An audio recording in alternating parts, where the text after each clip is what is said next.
Welcome to the Dark Zone, an adventure racing podcast. We don't design nationals for a beginner racer, right? We want this to be a national championship caliber race. So it's not for a beginner racer.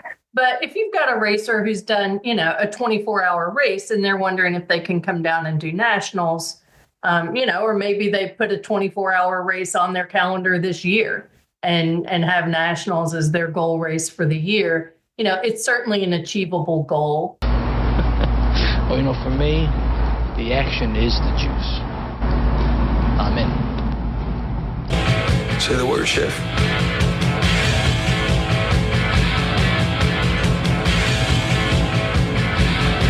Let it rip.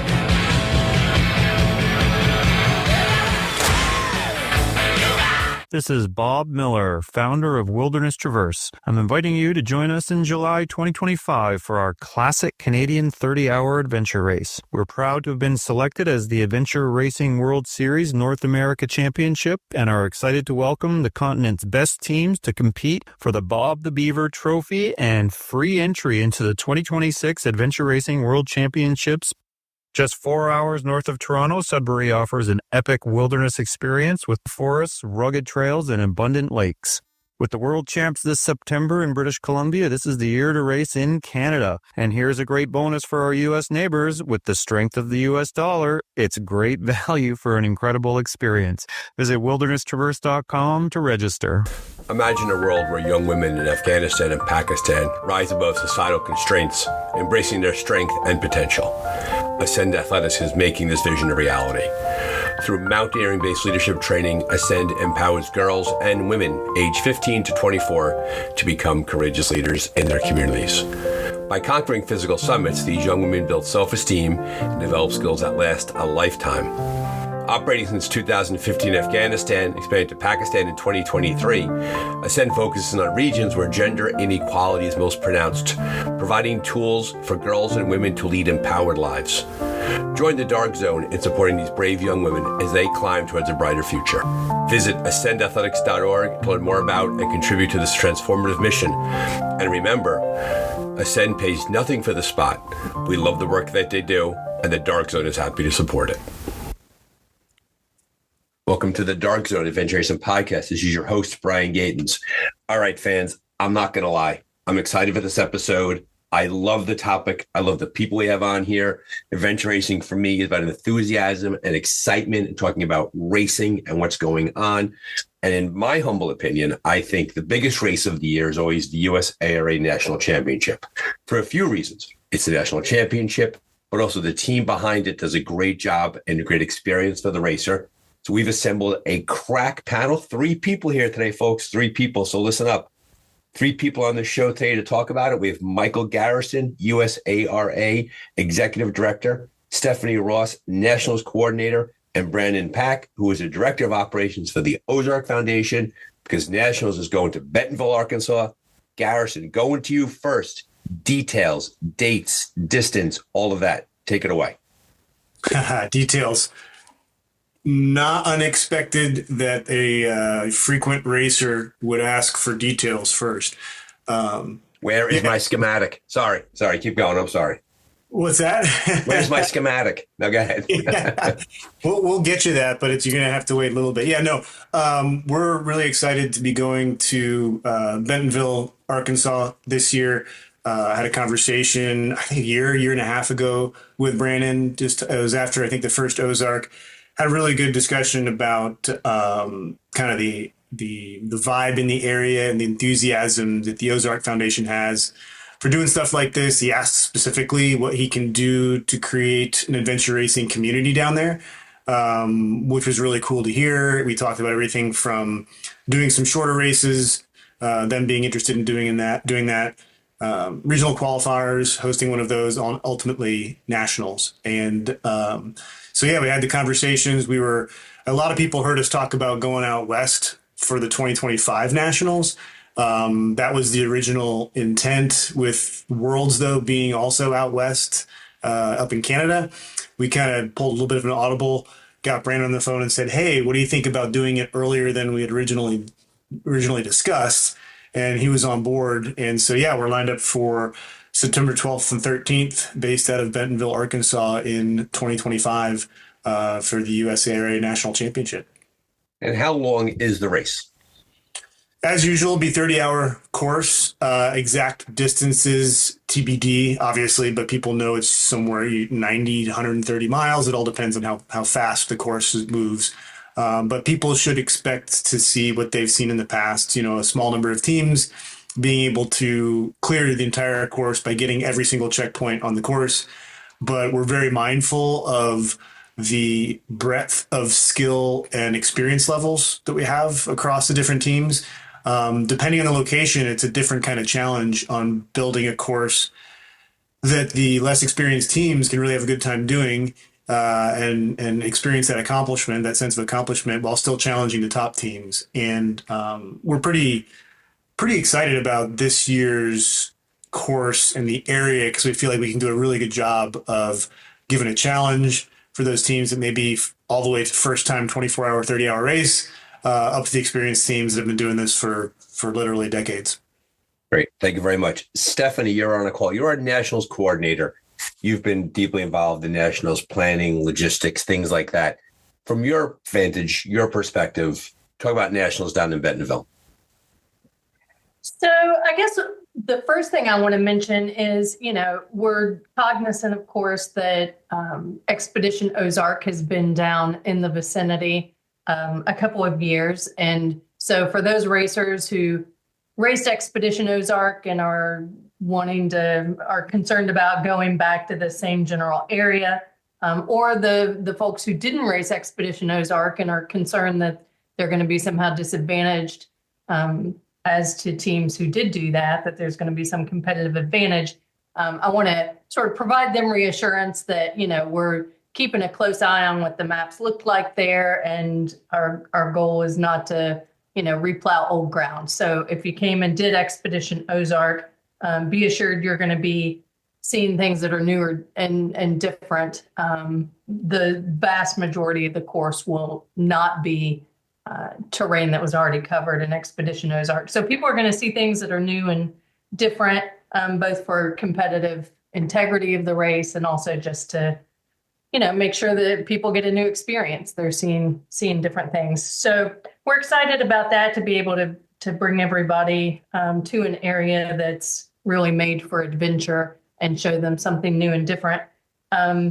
People who have done nationals that I've directed before know that I place a premium on strategy and navigation. I feel like those are key components that separate adventure racing from, an off-road triathlon. So we certainly will be focused on making sure that strategy and navigation, sort of the thinking part of the sport, that there's a premium on that. Teams should get rewarded for making good decisions. So we will, emphasize route choice as much as possible, strategy, and bring racers a course that they've got to think about if they want to succeed. It's funny. I had the chance to go race Expedition Ozark in April of 2024 and had a fantastic experience.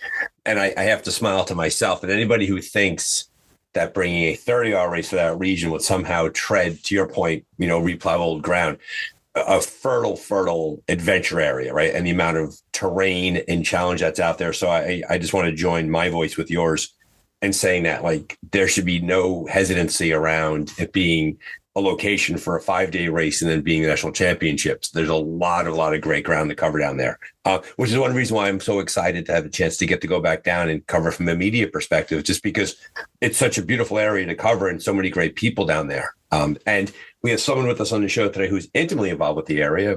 Brannon, as I introduced him, is the director of operations of the Ozark Foundation. Fill us in a bit on the area. Talk a bit about the work that you're going to do with the race, what it's like to have nationals come down. Yeah, happy to. Kind of picking up what Steph said, really resonate, made for adventure. And I think that that goes a long way to just define this region, Bentonville, Northwest Arkansas, and the greater Ozarks. The reality is we've got direct access to 1.2 million acres of federal land in the Ozark National Forest. And, we've got rivers and streams, and our mountains might not be the highest, but man, our valleys are low, and and Brian, you've experienced it firsthand. Mike, you as well. I mean, the effort it takes to compete in this area is worthy of, adventure racing, and specifically what we know to be some of the most prominent adventure racing out there, from the 5-day expedition style races to now 30-hour national championship competitions. This area is just ripe for these types of events. And so, I can't be more excited that, like Brian said, I guess it's been a little bit over a year ago, I just reached out to him and I said, Ed, help me out, help us understand, truly what it takes to build community and culture around the sport of adventure racing. Because at the end of the day, I work for the Ozark Foundation. We're a nonprofit foundation based out of Bentonville.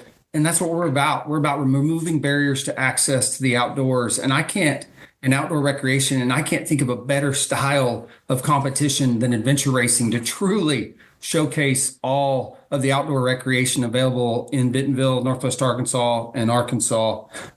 We as a foundation put on everything from, the U.S. Pro Cup and what are the country's largest cross-country style mountain bike competitions, expedition style adventure racing.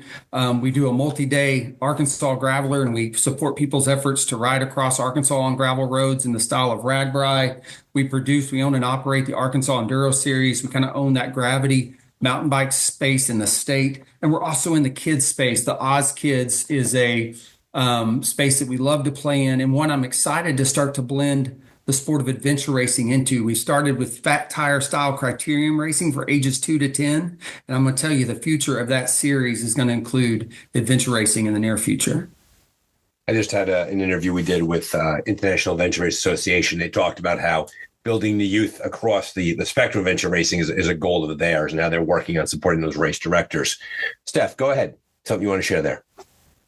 Yeah, keying in on what Brannon said about building community around adventure racing. One of the things that we've done after nationals the last several years is had a survey. And one of the things that people have told us in that survey is that they want more opportunity to experience that community of adventure racing at nationals. They look at this as an opportunity to connect with friends from all over the country that they haven't seen in a while. So that's something that we're definitely going to focus on at this year's nationals as well. Is I think the word for this year's nationals, I'm going to say, is going to be fun. I think the course is going to be fun. It's going to feel very different than some of the super mountainous courses, like Brannon said. The Ozarks, very different, right, from the mountains that we were in West Virginia, the mountains up in Vermont.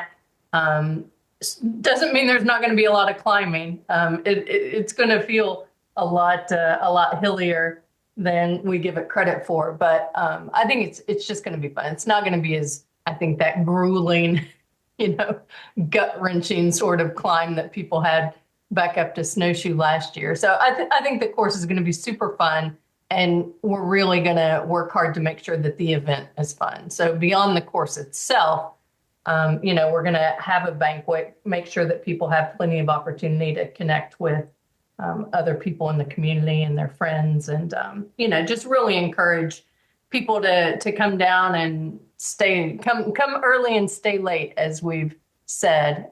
So we're going to give people a lot of opportunity to make that worthwhile. Right. Well, it's currently January 2025, right? And the adventure race season is starting to ramp up. Like, races are coming on board. We're hearing more about the different teams that are getting involved. We're going to have Worlds is going to be following Nationals, going to be up in Canada. It acts as a reunion, if you will, a get together for everyone coming together. And I do agree with you that the Bentonville is very well resourced to have those kinds of options. And I saw that when we were down there for Expedition Ozark, the fact that the way the groups came together.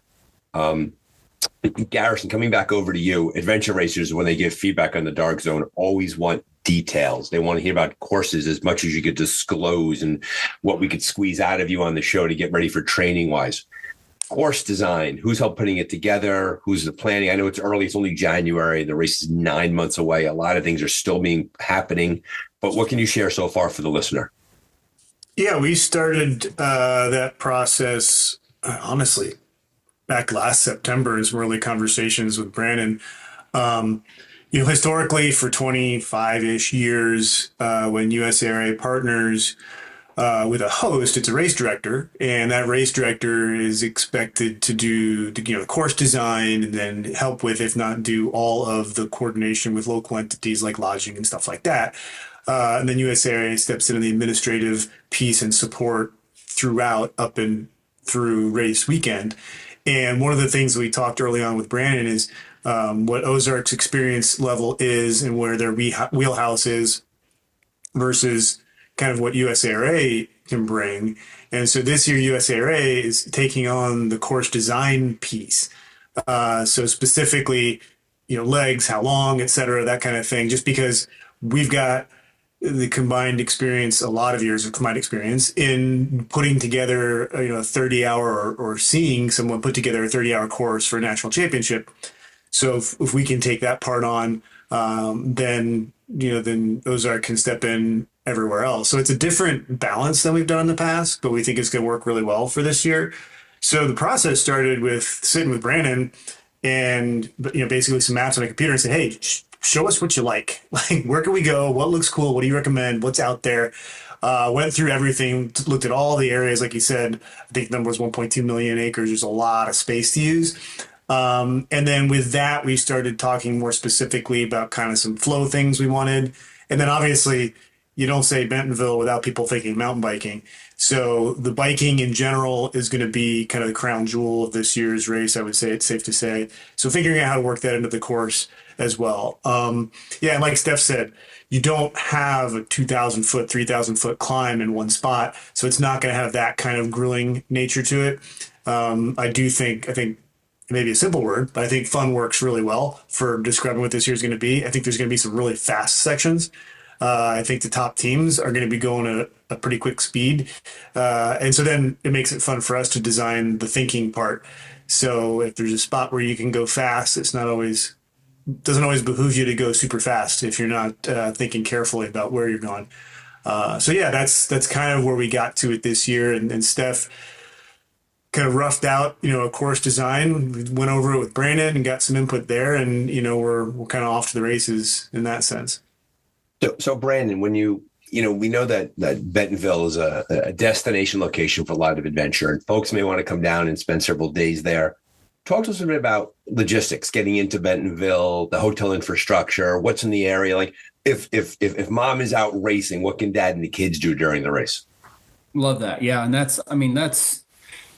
think when you look at the opportunity that we have to showcase the investment that's being made in not just this bike culture that's happened and been growing in Northwest Arkansas for several decades, but now, all forms of outdoor recreation, Bentonville has quickly become a hub for all those things. And with that, rightfully we built the downtown hotels. We built this walkable and bikeable community.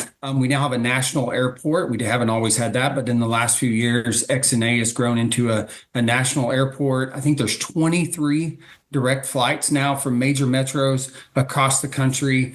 Arkansas itself, and specifically, the Northwest corner, it is easy to get to. I mean, we're a day's drive from places like Austin, Texas. We're 5 hours from Dallas. Oak City's 4 hours. Kansas City's 3. St. Louis, Little Rock, Memphis, New Orleans, Chicago, all a day's drive to Northwest Arkansas. And so getting here with your equipment, flying here with your equipment, I think people are going to be pleasantly surprised at just how easy it is to get here. And you saw it, Brian. You've witnessed it, Mike, yourself. You've been a part of events that we as a foundation have produced. I laugh because we truly did start top down. We cut our teeth as a event production house in the sport of adventure racing on some of the most complex and challenging adventure racing you can do in that 5-day expedition space. But that has set us up, that has primed us to know that we have the know-how to successfully be the event production team complementary to USARA to deliver just truly a quality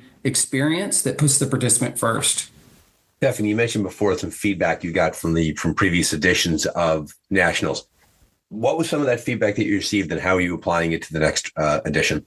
Well, so as I mentioned, people talked about, we used to have a banquet every year, and that got suspended with COVID.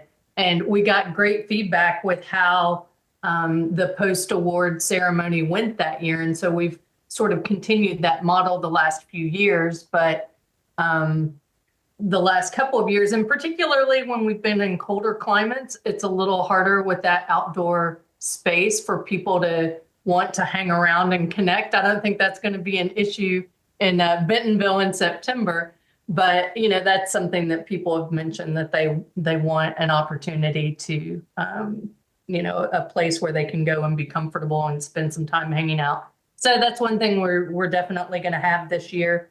Some other things that people have talked about, an embargo, that's been a question that we've raised in the survey, and quite a few people talked about wanting to see some sort of embargo to try to maintain competitive integrity. Embargoes are super tough with adventure racing because on the one hand, we don't want to broadcast enough information that people figure out what the course is. We want people to have some surprises there.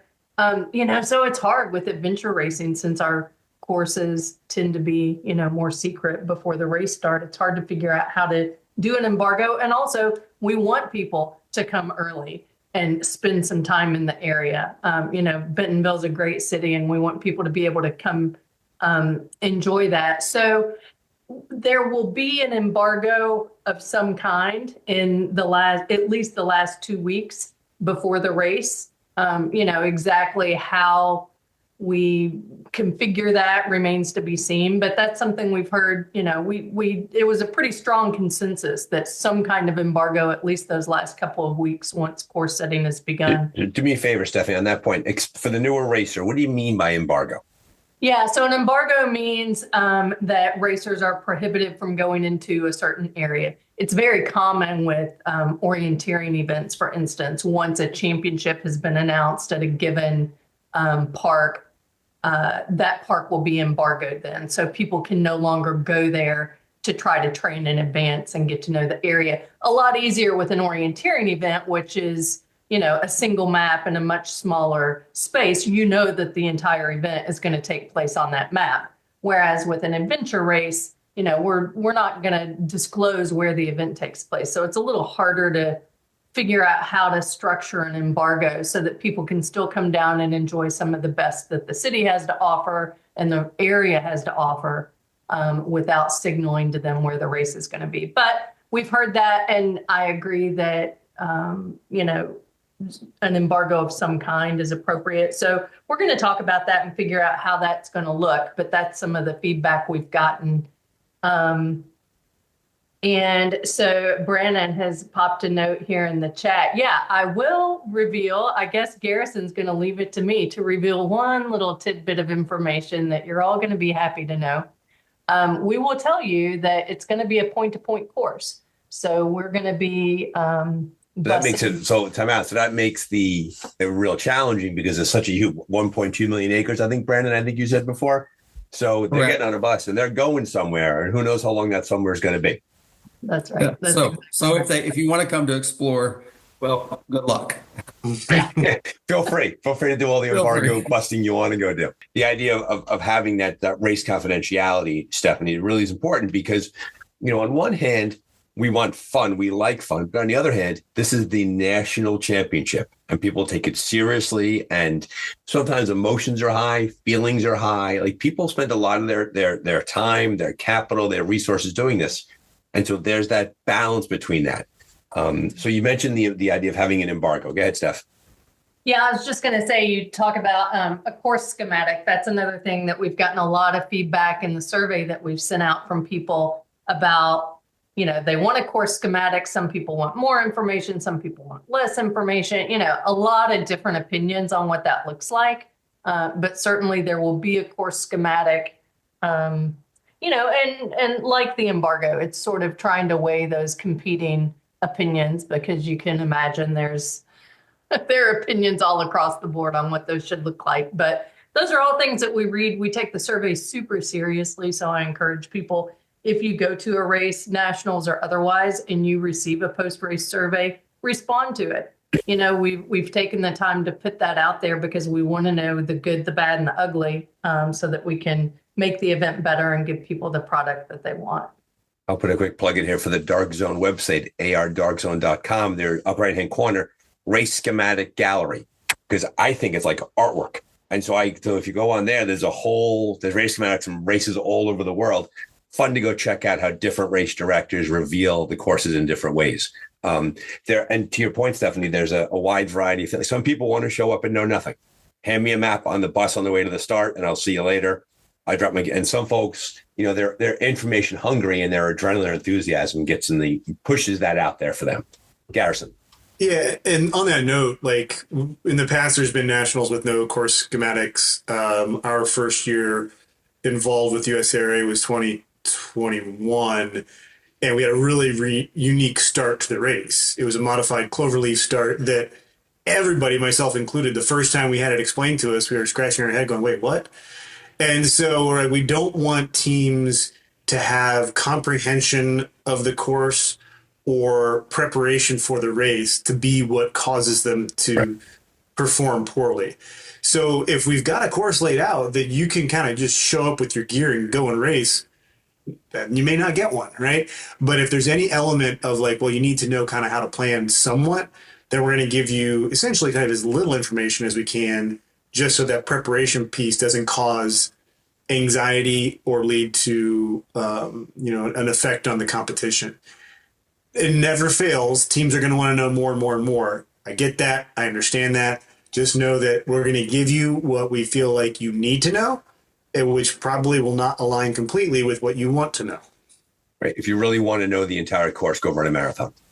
Yeah, exactly. Come up and race, and then you'll know exactly what you're in store for. In terms of registration timing, when can teams begin to consider it, get it on their calendar? How's it going to work this year, Garrison, in terms of the registration like we did last year? Like, is it rolling, things like that? Yeah, this will be the second year we've done effectively qualification in the same way as last year. So there's going to be early registration window is going to open March 1st. And that will be based on rankings from the previous season. So the season that ended with last year's nationals. So everybody should know if they're in I believe it's, correct me if I'm wrong here, Steph, top 10 male, all male, top 10 all female, top 30 or 35 mixed? 30. Top 30 mixed teams, they got a spot, So they'll have a month from March 1st till March 31st, 31 days in March, right? Yeah, March 31st to get signed up. Yeah, to get signed up. And that's 55 spots there. We're also going to have 15 spots are already reserved for our regional qualifier winners, because we have 15 of those regional qualifier races this year. I'll come back to that here in a quick minute. And then on April 1st is when open registration begins. And that's basically first come, first serve. And at this point, we have guaranteed 80 spots in the race. So people need to keep that in mind as far as kind of availability of spots. And the note on the regional qualifiers, this is a change that we're making officially this year. In the past, it was money towards nationals and guaranteed entry to nationals kind of wrapped together. And if a team won a regional qualifier, Team A wins, and then they go out and they win a second one, which certainly happens, that spot then rolls down to the next team, the money and the spot. We've done a couple things. We've decoupled or pulled apart the money and the spot. So now they roll down separately. So if you race in July and the top 3 teams are already in nationals, then that guaranteed entry will keep on rolling down until it hits a team that doesn't have a spot. And so if the field is full, mid-late season, you can go show up and race a regional qualifier and just do well. You don't got to go out and beat everybody. If you do well, there's a really good chance that spot will roll down pretty far. Now, that's the good news. The not as good news is the money probably ain't going to roll down as far. Somebody's going to grab that. You can only get one of those, but those will get snatched up a little kind of higher up in the rankings. So there's 15 spots reserved for those regional qualifiers.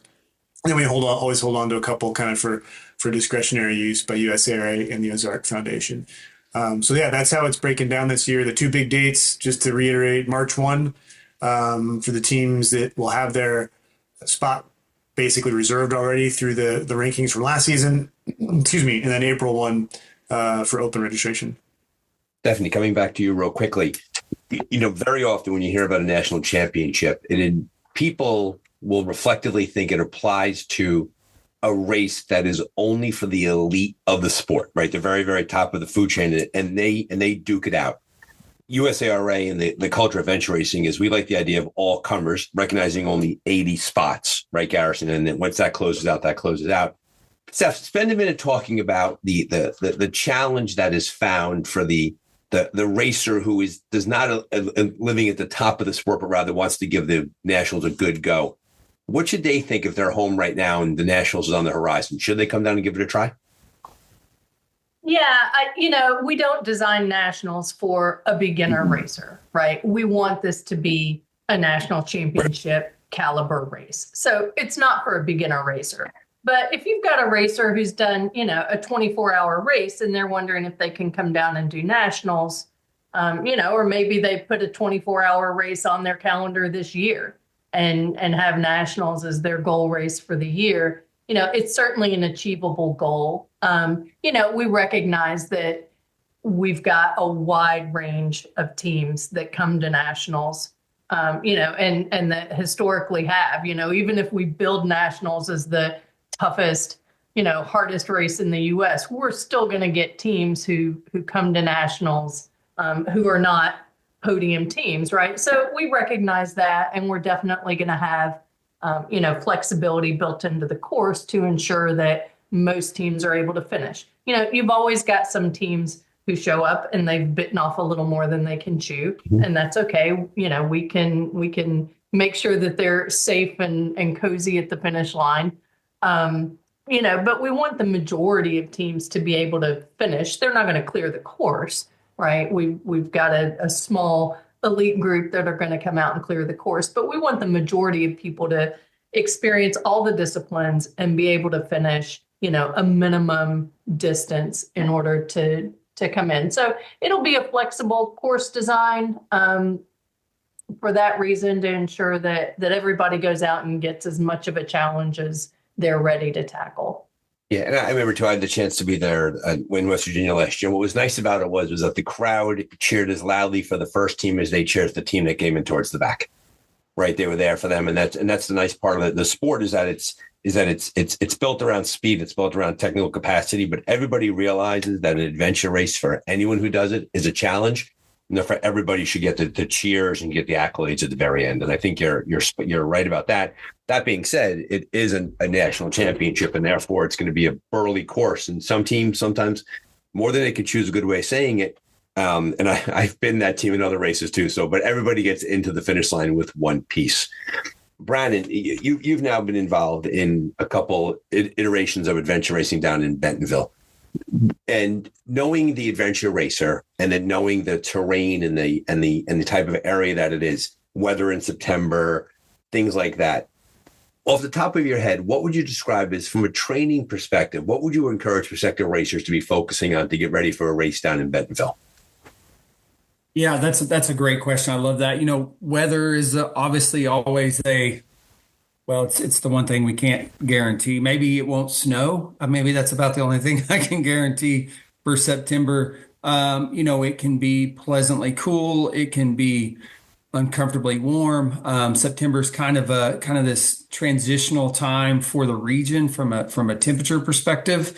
We still have a lot of good daylight that time of year. So I think, participants can look forward to, some good portion of that 30-hour comp being in daylight and the day still being decently long. One thing about the Ozarks, and it's, I've heard a lot of analogies about them over the years, but it's, really it's one of the best that kind of stands out. It's a death by 1,000 cuts. And by that, I mean, we talked about it. There's no teeners out here, right? You're not going to find that level of elevation, but man, you will find 10 climbs stacked up 500 feet at a time, one after the other, after the other, after the other. It can just be relentless at times, and it's punchy, short efforts. And so, if I was thinking about training up for something like this, interval training is probably going to play well, because you're going to run into some short, punchy efforts where those are, if you have that ability, that's probably going to favor you and your team. Obviously, make sure your mountain bike handling skills are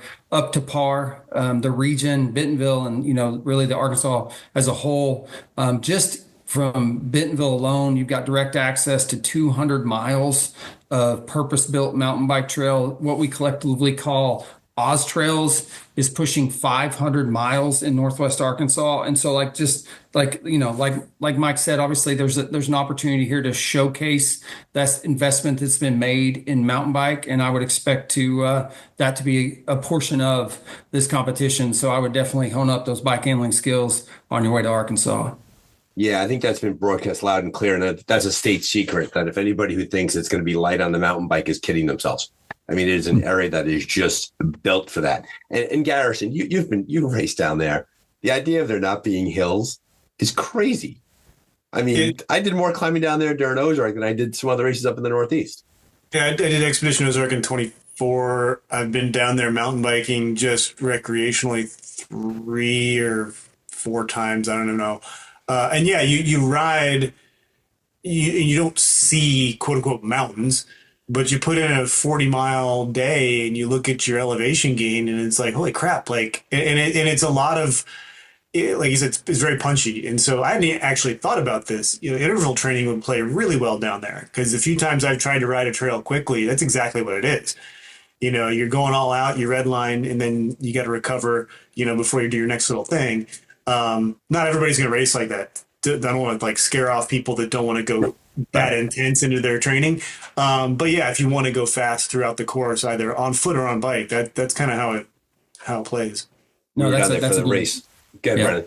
No, that's on foot as well. I mean, that's a good call out. I think one of the things that I'm excited to see when we look at outdoor recreation, the opportunities in this region, we were very bike forward with our approach in establishing these trail networks, really these truly accessible trail networks that if you live in this community, chances are you can just ride from your driveway. And that's how most of us recreate around here. But what we're seeing now is there's this, I don't even want to call it an uptick. There's a surge in the adoption of trail running as outdoor recreation is just a means to recreate outdoors, happening in groups. It's just, it truly is growing at a pretty exponential rate right now. And so we're sitting here talking all about the bike, but, knowing Mike and Steph and the team, no promises that it's, may not feel like something closer to trail running by the time we get to the national championship. So maybe looking back on it, maybe hone up those trail running skills as well, because this infrastructure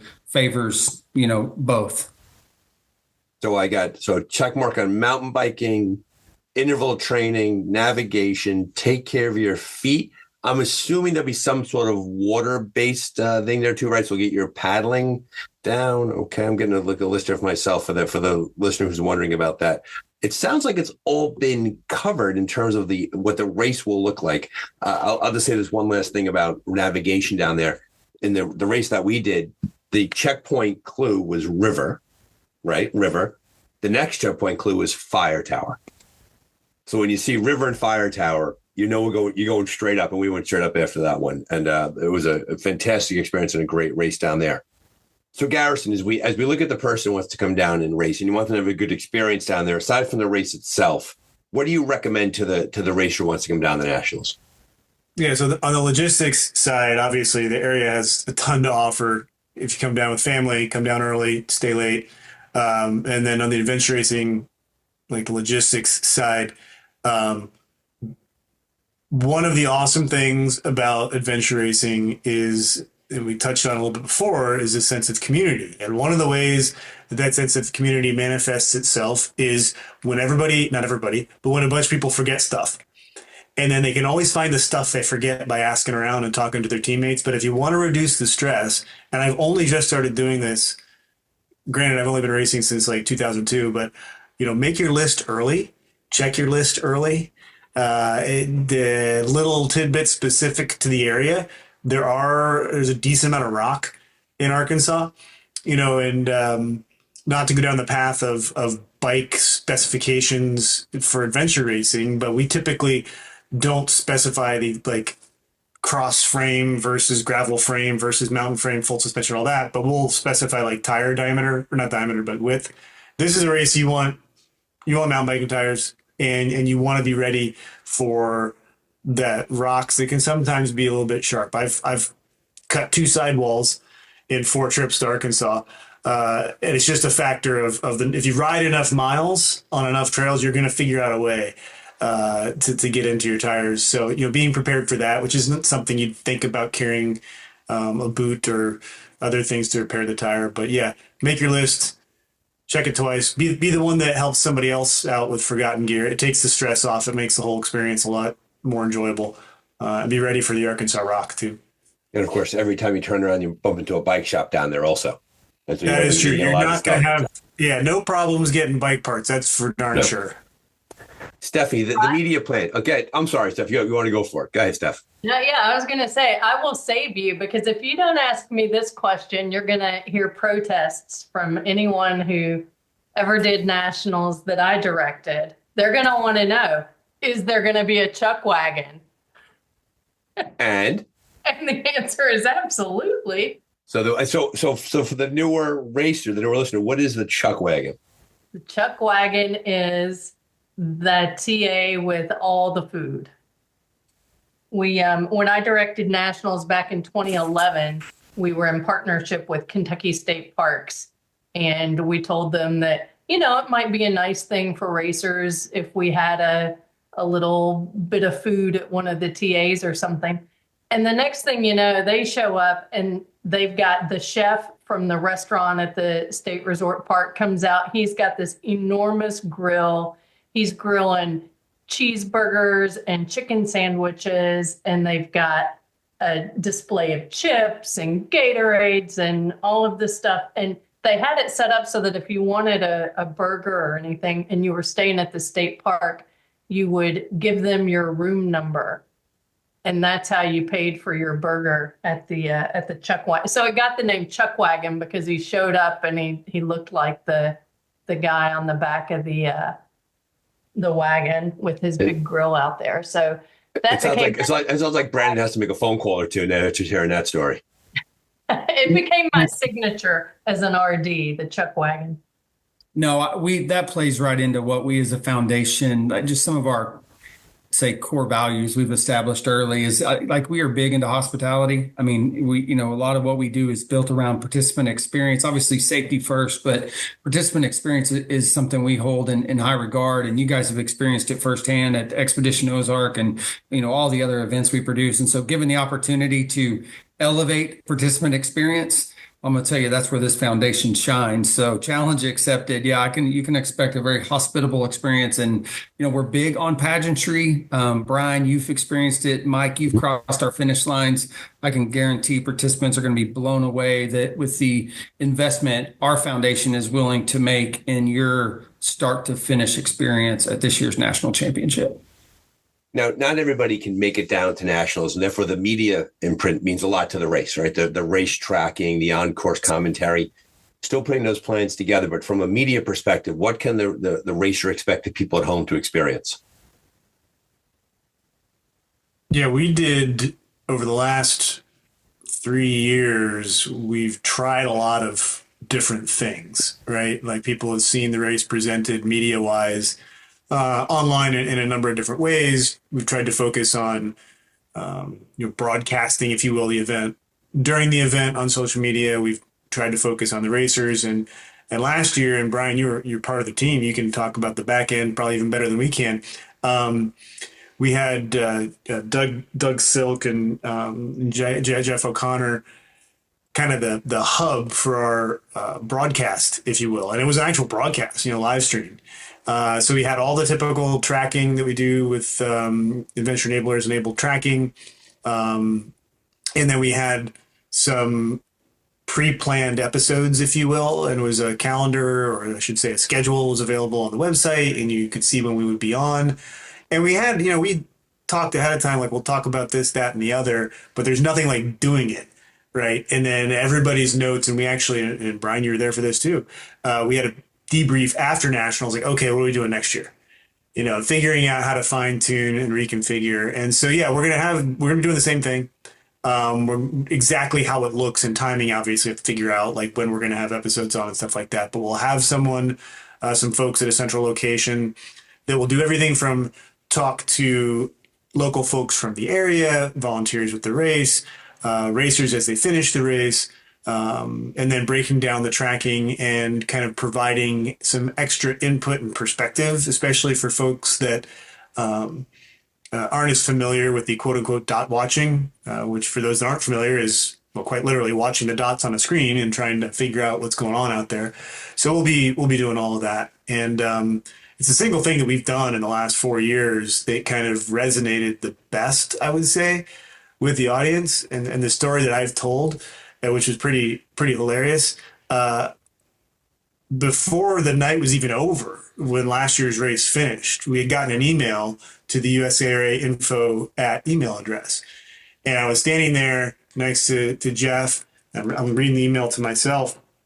And it was somebody providing some constructive criticism and about how to improve the broadcast component of USARA National Championship. I turned to Jeff. I'm like, dude, we've got a broadcast component. And the fact that it was all a bunch of things that somebody felt like we could have done a better job with, we were interested in that, but that did not like damper the enthusiasm that like, holy cow, we did something really good here. So yeah, we're going to figure out how we can keep growing that and, bring the race to people in a way that everything from spouse, coworker, grandma, grandpa, whatever, can go on site, go on the website and figure out how to understand what's going on with the race. Yeah, I think the media component is huge because sometimes this is the only introduction they're going to get to adventure racing, right? If the way they see it presented. And last year, I was involved in the media part of it too, and it was just a wonderful time. And Mary Foster and I were in her van, roaming around the course and talking to teams and going out and seeing everybody.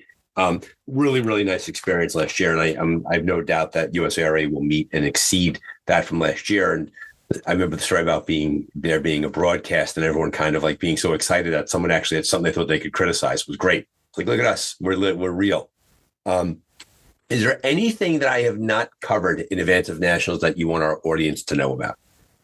Yeah, I think one thing and this is a good talking about media is one of the key partners that is helping make this viable for us is Visit Bentonville, which is the destination marketing organization for the city of Bentonville, Arkansas. And they've been a fantastic partner. Kaylee and her team has jumped right in with Steph and with Mike and with me. And I mean, they're carving a quick pathway to success for us. And so when we talk about, the opportunity to help, become a kind of an echo chamber for the effort that we as a foundation are making and that USARA is making, Visit Bentonville is going to be right there helping us get this out there, get this narrative out there, get this, the opportunity for sport, of adventure racing out there to a larger audience. And so we're excited to have them on board as a partner. Right. And I think that the point you're making there, too, is that very often with nationals, they'll go into a resort area, they'll go into a local town, and the race will kind of be inside that town for a weekend. With Visit Bentonville and with the Ozark Foundation, the argument there is the idea that it's showcasing a part of the country that is an all-around adventure destination, right? And now the current group coming through is adventure racing, but like you mentioned before, there's a lot of national known events that are going on there. And so Bentonville should be on people's radar as a place to consider and a place to visit.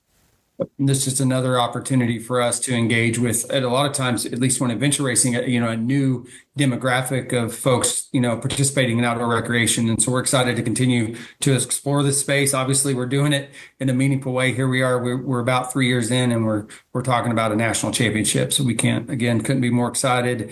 We're ready. We're willing. I think we've shown folks that we're able. And so when we look at, it's probably new on folks' radar of like, why the Ozarks, why Northwest Arkansas, but just come here and we'll show you why. Yeah. Steph. Brian, I'll just add also that although we're still early in the stages of course design, we've got a general enough scheme of it that I feel comfortable telling people this is going to be a really spectator friendly course this year. So I think for when we tell people to come and bring family, it's going to be really meaningful. I think this year spectators are going to have a much better opportunity to see parts of the race unfold and interact with their teams in transition areas along the way.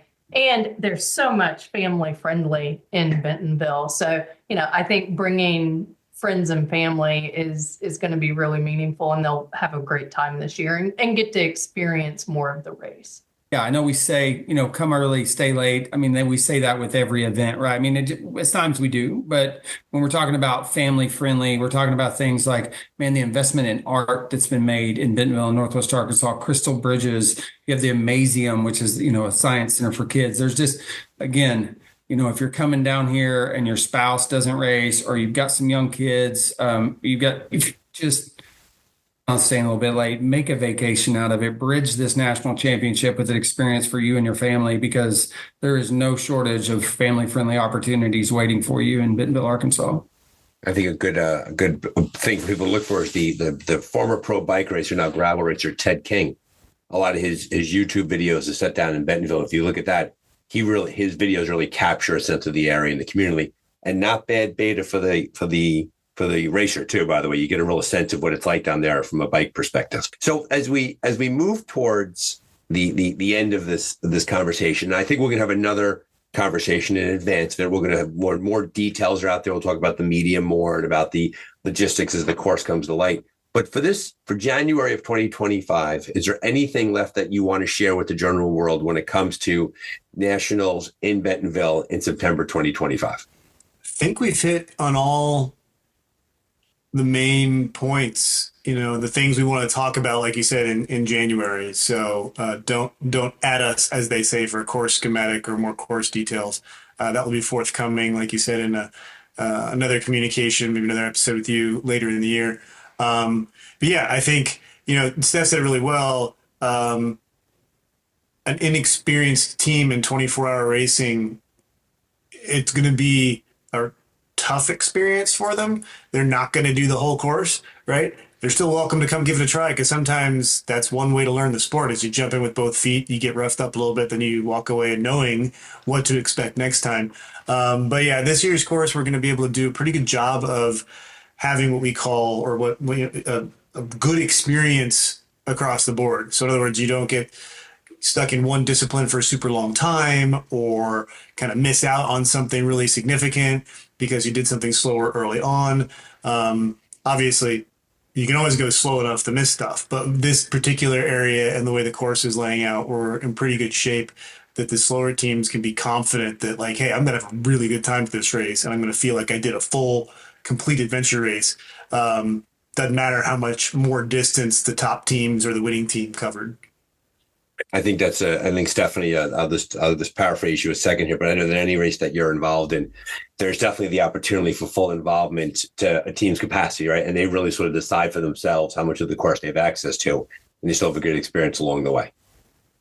Yeah, I think that's right. The climate and the terrain both are going to make this a more accessible race for some of those middle to back of the pack teams. So yeah, we definitely would encourage them to come down and tackle as much of the course as they're able. But it is, as Garrison said, it's going to be laid out in a way that we're able to challenge the top teams, give them a full, not a 30-hour experience, but give them something approaching that 30-hour mark while still letting back of the pack teams get to the finish line under their own power. I do want to harken back to something that Brannon said earlier. He said that there will be no snowstorm. I just want to point out that the 2024 Nationals was started on the outer bands of a hurricane. So I think we could certainly say that weather of any sort will be expected at Nationals. Yeah, I thought you were going to ask if we could guarantee no hurricane, and I was going to say, keep those words out of your mouth. Do not tempt Mother Nature. What I remember about that moment was that as the race was starting and we had to tip over the signs because of the wind and everything, it was just, we're having an adventure race. We're adventure racers, and off we go. 1, 2, 3, go. We had Wisconsin was pretty clean, didn't have anything major there. We had potential for smoke issues in California. We had floods in Vermont before the race that led to some issues that luckily all got cleared up before the race. We had a hurricane last year. Maybe if you're going to place your bets, the Vegas odds would be ready for a really hot race, because that can still happen in September in Arkansas.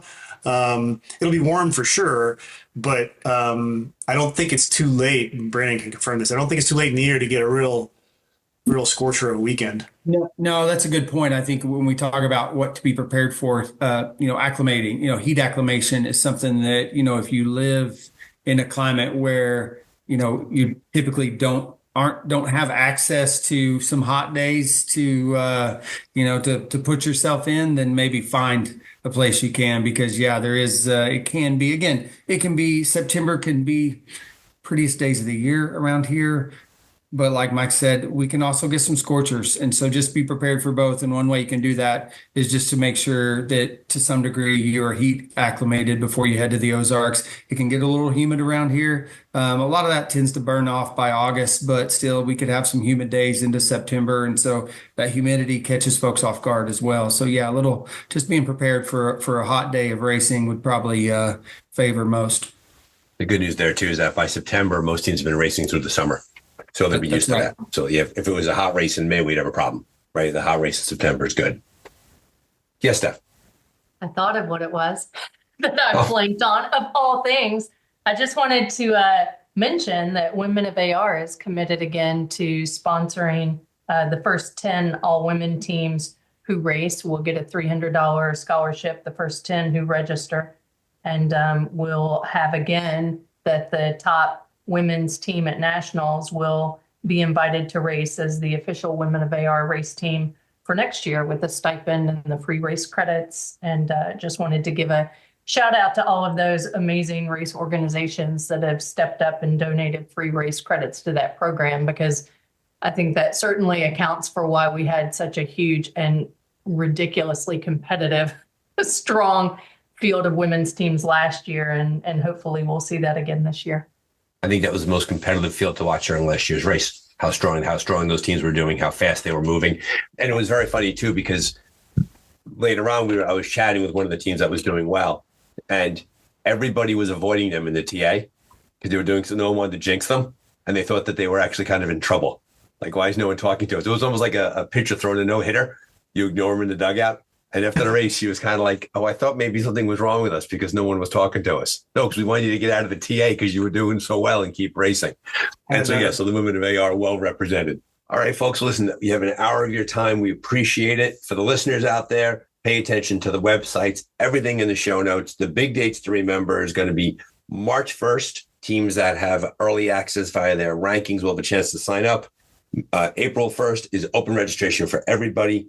Capped at 80 teams, 80 spots, and I'm pretty certain that this is going to be a sellout race between the beauty of Bentonville and the quality of the race courses laid out by USARA. It's going to be a great national championships. We look forward to seeing you because Dark Zone will be on site on September 12th and 13th. So, folks, keep racing, keep training, and we'll keep talking. Thank you, everybody.